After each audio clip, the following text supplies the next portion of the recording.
Terus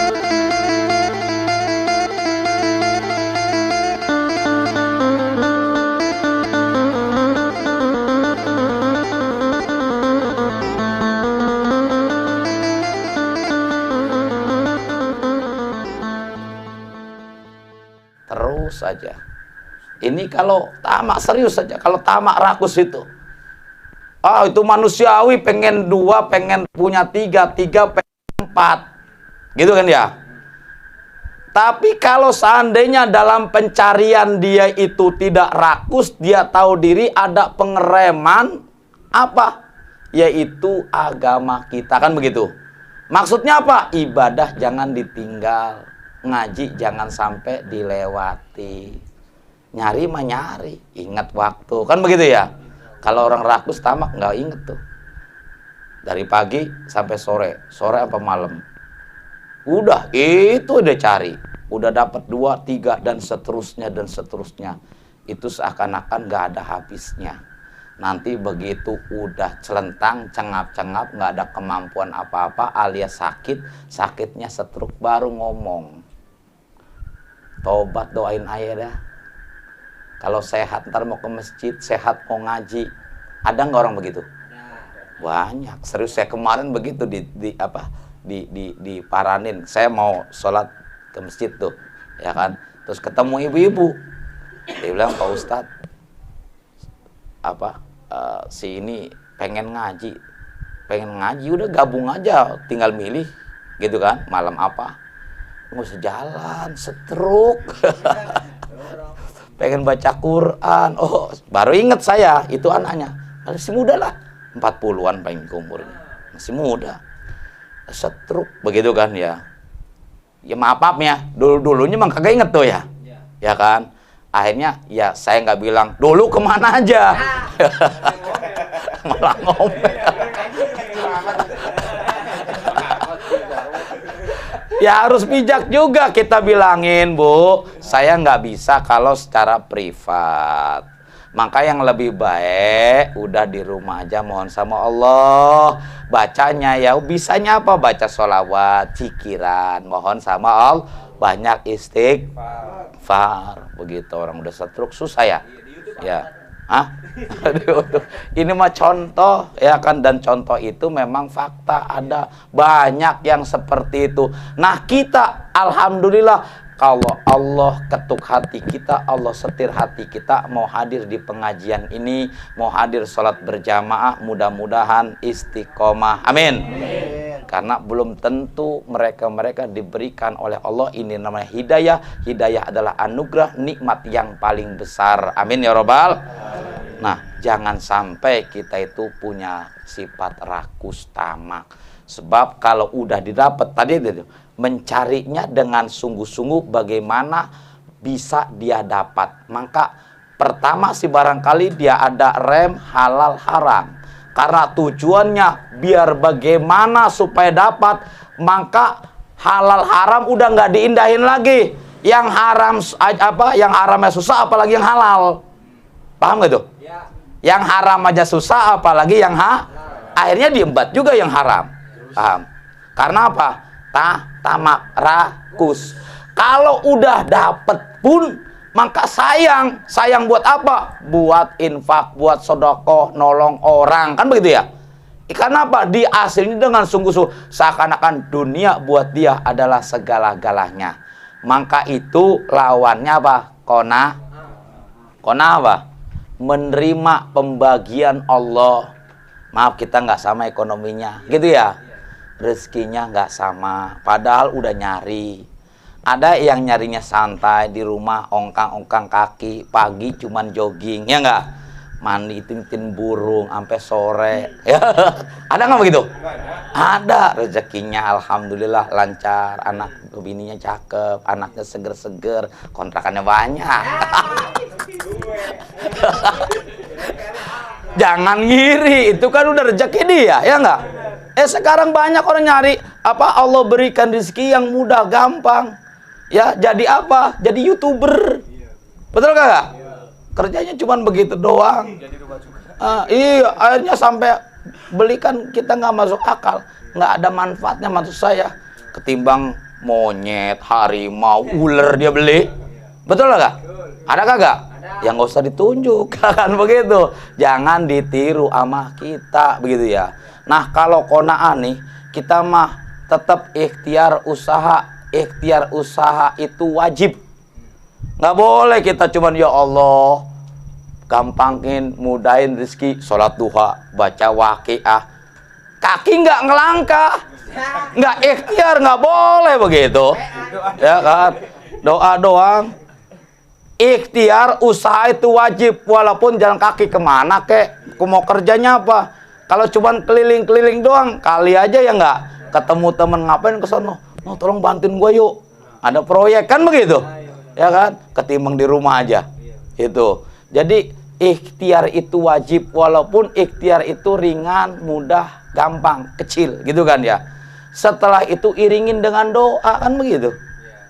Sebab kalau seandainya ikhtiar usaha yang nggak diiringi doa, itu adalah sombong. Nggak butuh Allah. Karena yang punya rizki Allah, gitu ya. Sombong enggak? Sombong mengkata antum tuh. Ya, ikhtiarnya usahanya harus iringin dengan doa. Doanya apa? Ya baca sholawat melalui wasilah itu. Baca surah Al-Waqiah melalui wasilah itu. Kan banyak cara. Masih kurang juga, bangun tengah malam, kan begitu. Munajat mohon sama Allah. Orang-orang ngorok, orang-orang ngimpi, orang-orang terbuai. Dia munajat sama Allah Subhanahu. Maka dari 10 orang, 100 orang yang bermunajat, paling tidak mayoritas yang sukses dan berhasil. Jangan lihat yang gagal. Gagalnya Allah nggak kasih ke permohonan dia, bukan berarti Allah tolak. Tunggu nanti waktunya, apakah dia yang diangkat derajatnya oleh Allah, atau nanti anak cucunya diangkat oleh Allah. Paham?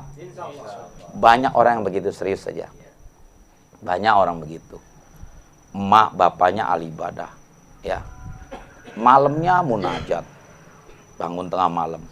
Paginya duha, baca waqiah, belum dijawab oleh Allah. Begitu anak 9 yang 3 diangkat oleh Allah derajatnya. Umroh diumrohin, haji dihajiin, rumah dibangun, mobil dibeliin. Tuh, kalau udah Allah angkat derajat. Maka itu saya selalu menyampaikan nih kepada jamaah ibu-ibu atau bapak-bapak, Bang Didi misalnya, ya kan, ya. Maaf nih ya, diantara barangkali jamaah kita sepuh beliau diantaranya ya, barangkali ya sebanding dikit lagi.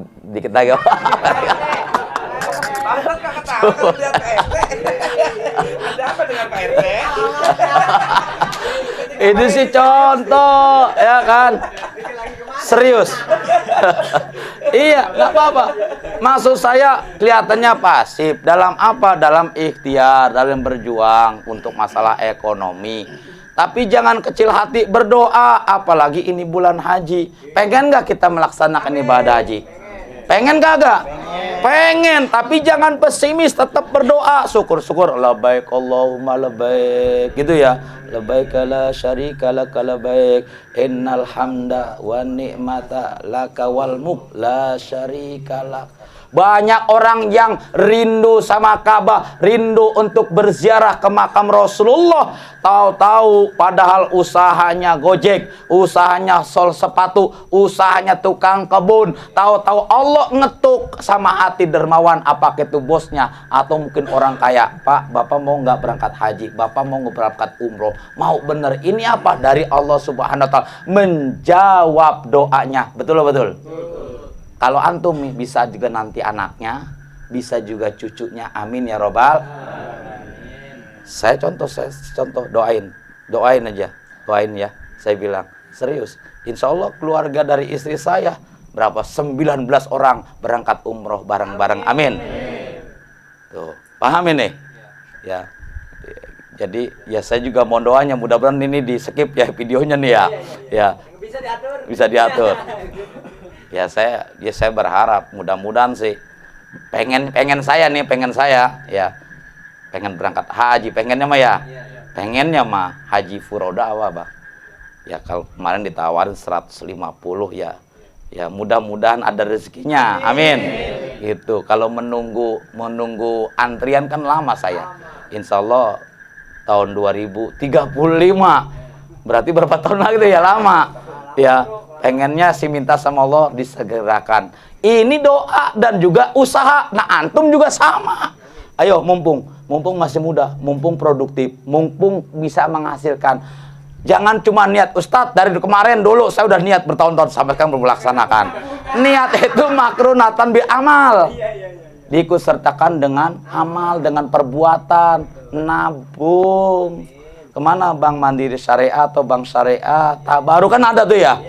Terus nabung. Walaupun belum nyampe, mudah-mudahan nanti dari anak cucu. Amin ya robbal. Ini fakta, ada banyak cerita itu. Jadi kembali lagi, hadirin, kita kudu qanaah ya, insya Allah. Udah kita dapat, udah cari, ingat waktu ngaji mengaji, sholat ya sholat. Jadi kerja yo terus, ibadah ya terus. Amin ya robbal. Nah, yang terakhir apa tuh? Wal hasada bin nasihah.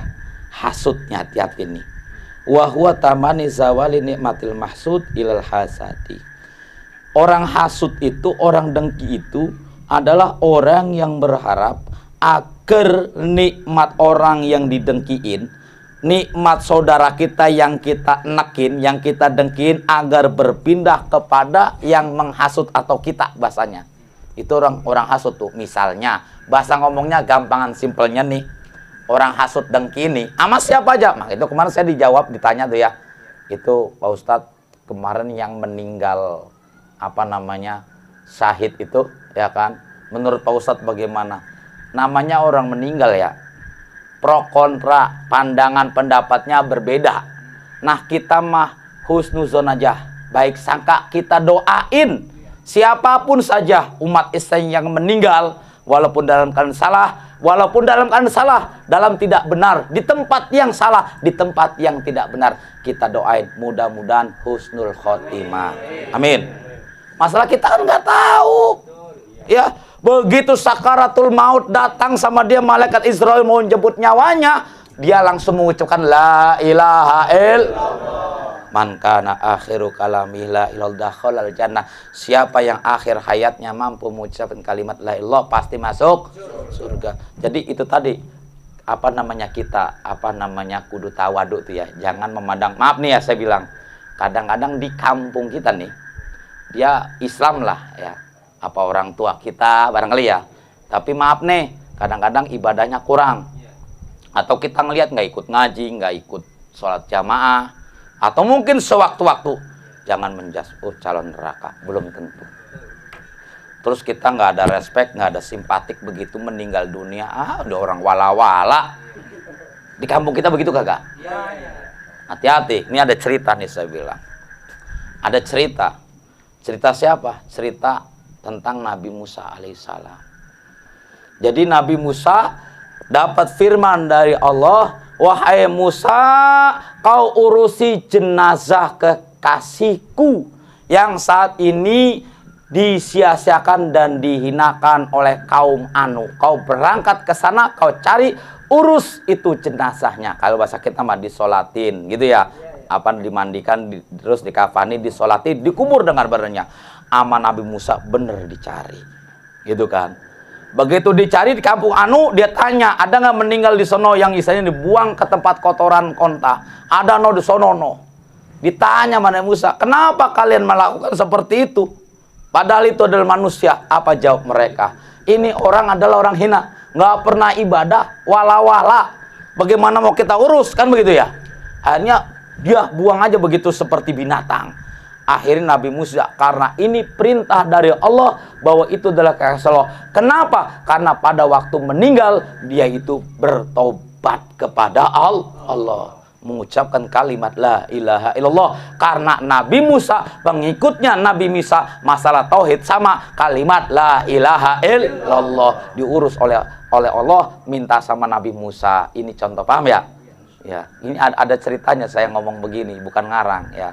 Jadi jangan menjudge seseorang itu tadi dengan tawadu kita. Barangkali dia lebih lebih mulia daripada kita, insya Allah. Nah, hindarilah rasa sirik dengki. Sirik dengki itu artinya apa?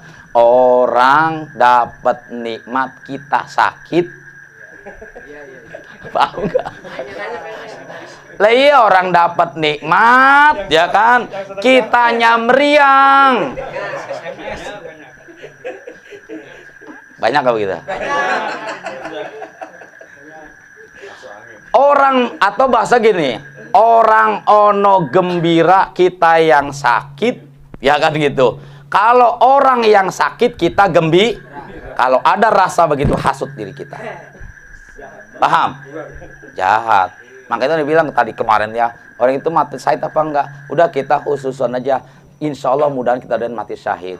Sebab nggak ada keuntungan buat kita. Dan kita nggak boleh mendoakan saudara kita dalam keadaan kejahatan apapun, tempatnya melakukan apapun. Selagi dia muslim, kita nggak tahu, kita doain mudah-mudahan matinya syahid. Selesai. Cuman kita jangan tiru cara dia, kan begitu ya? Paham itu? Gitu. Jadi inilah, kalau kita ada rasa orang itu dapat nikmat, kita meriang, atau orang itu gembira, kita sedih, ya, atau dia itu sedih, kita gembira, hasut tuh. Contoh, tetangga tahu-tahu ada gotong, motor baru, suwe.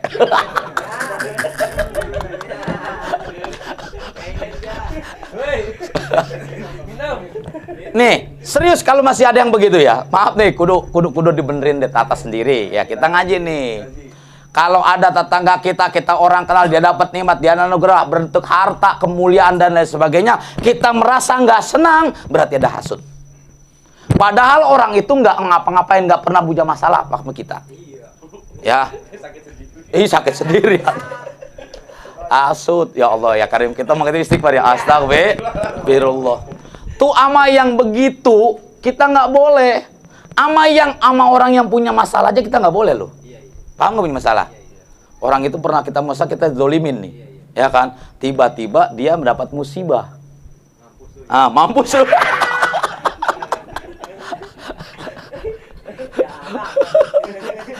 Paham kan begitu kan ya? Astagfirullahaladzim.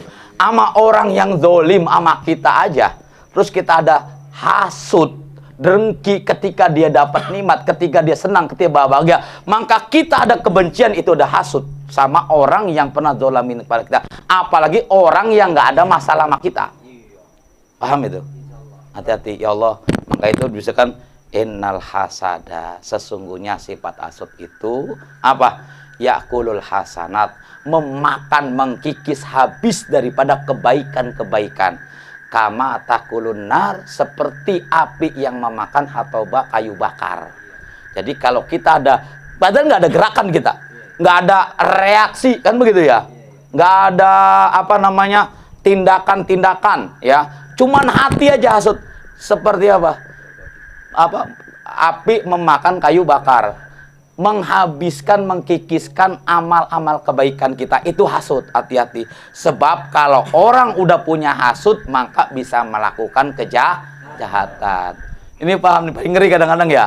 Paling susah ya bang, paling susah itu ya, paling susah hasut nih. Ada orang zolim sama kita nih, begitu kita dengar, kita mampu syukur, gue bilang juga apa.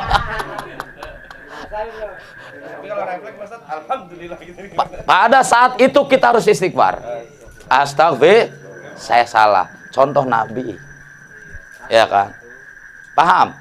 Nabi itu nggak dizolimin sama kaumnya. Ada tawaran malaikat Jibril, ya Jibril, mohon sama Allah agar Allah memberikan perintah kepada aku untuk menghabiskan kaum Taif ini yang zolim samaku. Apa kata Nabi? Jangan Jibril, malah doa Allah mahdi qaumi fa innahum la ya'lamun. Ya Allah, berikanlah petunjuk kepada kaumku, karena sungguh kaumku itu nggak tahu bahwa aku itu adalah nabi.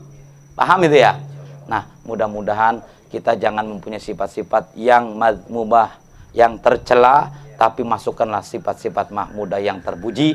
3 lawan yang 3, maka insya Allah yang mahmudah ada lebih dominan sama diri kita. Insya Allah yang minim, ya kan, minimal sifat-sifat yang tercela itu mudah-mudahan tertutupi, ya, terredam sama kita, sehingga dihapus dengan istighfar, dengan amal-amal ibadah kita. Amin ya robbal. Itu saja, kurang lebihnya Muhammad. Wallahu muwaffiq ila aqwamit thoriq. Assalamualaikum warahmatullahi wabarakatuh.